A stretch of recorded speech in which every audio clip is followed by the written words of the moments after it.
Brother of the Third Degree, the secret mystery novel by Will Garver. Chapter 3, Princess Louise. We crossed the Atlantic, reached Liverpool, and took the train for London without incident of note. Garcia was a most interesting companion, possessed of extensive knowledge and well-informed in the ways of the world. As though to stimulate my aspirations, he talked much of the mysterious Brotherhood to which he and my parents belonged. Many were the stories he told of the exalted wisdom and wonderful powers of the members of the higher degrees. Nothing was more interesting to me, as I had so become fully imbued with occult ideas and had determined to do all within my power to learn and master the mysteries of the hidden side of nature. I noticed, however, as with my parents, all information was strictly confined within certain limits, beyond which he would never go, and he always diverted the conversation when thus pursued. At London, we stopped 3 days, during which time an incident happened which increased the mystery that already surrounded me. Garcia was well acquainted with the streets and was taking me over the city. On the evening of the second day, we were walking along in the neighborhood of Trafalgar Square when a sudden commotion attracted our attention. "'Tis a runaway!" he exclaimed. And as the crowd drew back, I saw a royal carriage drawn by 2 black and fiery steeds come dashing with terrific speed along the thoroughfare. "My God!" cried 100 voices. "It is Princess Louise, the Queen's most favored daughter. She will be dashed to pieces. Give them the road. Don't turn them. God, what nerve! See how she holds them." Pale as death, a beautiful woman with braced feet pulled on the reins with all her power, and with wonderful presence of mind, kept the frightened animals in the middle of the street. But her strength would not suffice to stay them, as covered with foam, their iron-shod hooves struck fire upon the granite paving. "Can't someone stop them? My God! They go right toward the monument. Oh, horror! 'Tis death!" Just then, a tall cloaked figure stepped hurriedly from the frightened crowd and rushed out directly in front of the flying steeds. I felt a tremor run through the hand of my companion, and a suppressed cry came from his lips. At the same time, a strange, thrilling sensation ran through my form, and my heart beat quick and fast. "Stand back!" cried many throats. "No human power can save her. 'Twill be your death. Take care, rash man!" Straight toward the daring man, now standing calm and erect, dashed the frightened steeds and carriage. Will they trample him under their grinding hooves? Now they are on him, no? Quick as thought he stands aside, a white misty vapor fills the air, enveloping coach and horses. It clears away. And now, what strange and wonderful mystery! The fiery steeds have changed, and trembling in every limb, press back upon their haunches to stay the carriage, which comes to a stand just in front of the monument.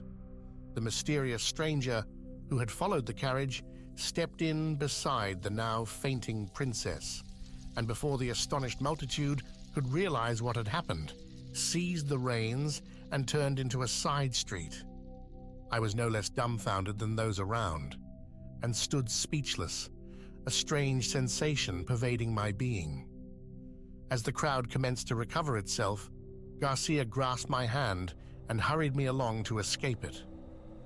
"What does it mean?" I asked. "Are not the days of miracles over?" "Miracles," he answered. "There are no miracles, but this means much." "What?"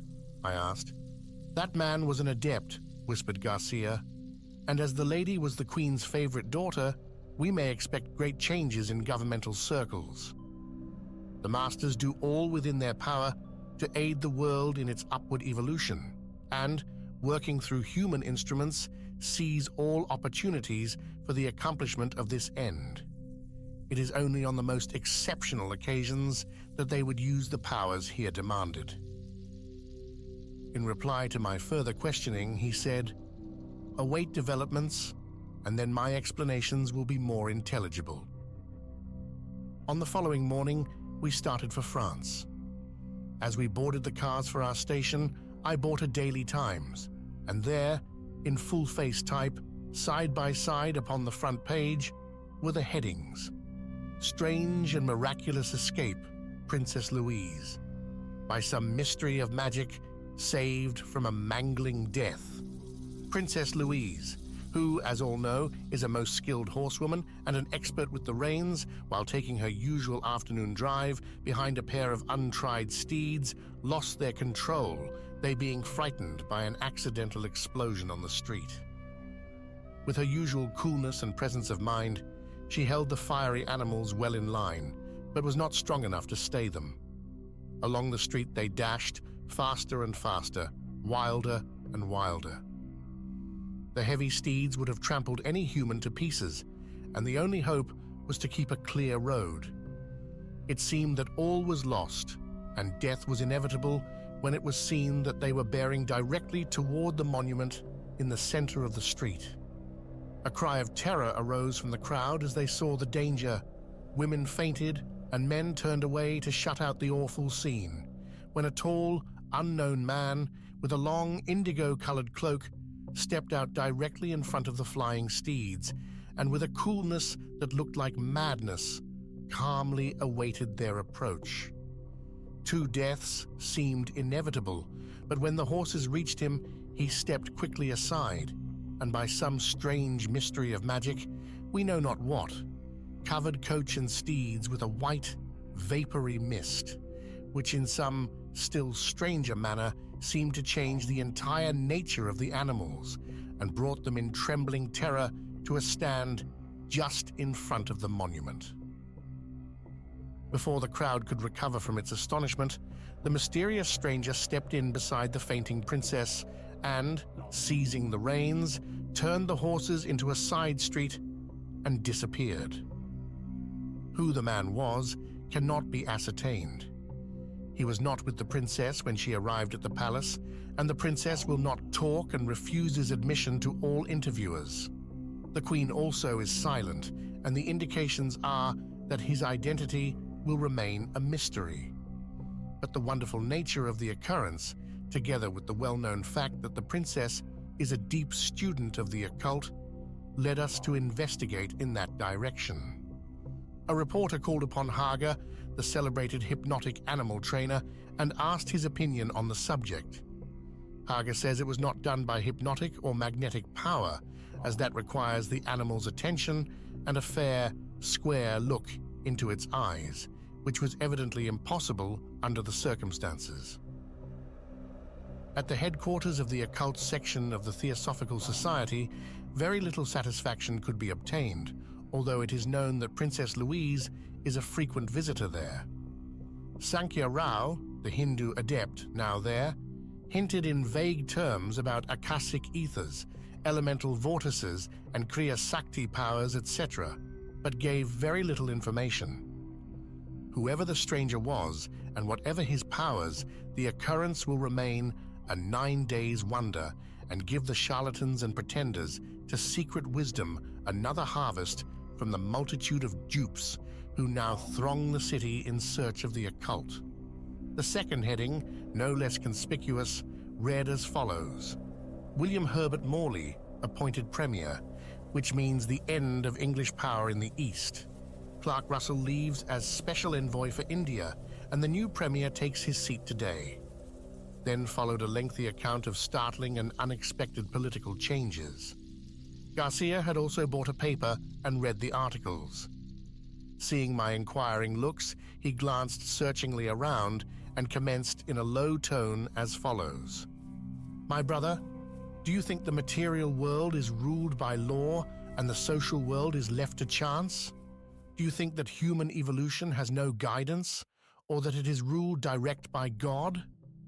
If the latter, you are in error. God, the infinite spirit, while pervading all, is far beyond all earth affairs. But between us and the Supreme are many grades of beings, superior men, heroes, demigods and gods, and each host of these works through those below. Kings, queens, presidents, and rulers are not always so by chance. They never are in periods of transition when great changes are impending, for they are but instruments for higher powers and work unconsciously for predetermined ends. Warriors, statesmen, and great religious teachers are thus overshadowed by superior beings and are often even conscious of the fact, as Socrates, who had his demon, Joan of Arc, who had her voices, Muhammad, Cromwell, Napoleon, and all great men who have thought themselves the instruments of fate for the accomplishment of some great end, have thus been overshadowed. This is the secret of what some call fate. Men make themselves fit instruments through which these powers can act and work to bring about some lawful end. Men thus used shine with great genius, but when the end is brought about, the real powers who are unseen forsake them, and they sink again to the common grades of men. You think this desertion cruel? Not so. Those deserted are themselves to blame, for they abuse the privileges they hold, and, thinking these powers their own, commence to work for selfish ends and assume divine prerogatives. Then they must fall, for, in the words of Hugo, they displease God and must become once more but men. These men are sometimes evil, but evil men are often, in the end, unconscious instruments for bringing good. And do you relate all these remarks to the occurrence of yesterday? I asked. Yes, he replied in a suppressed whisper. Indications would seem to say that the throne of England is thus overshadowed, but the invisible workers veil their activities by working through what seem natural channels. Just then, a stranger took a seat nearby, and Garcia immediately changed the subject of conversation. We crossed the strait and proceeded on toward Paris. The crowd prevented further conversation, but I was busy thinking. The Brotherhood had now become the almost constant subject of my thoughts, and I was longing for an opportunity to learn more concerning their mysterious powers and society.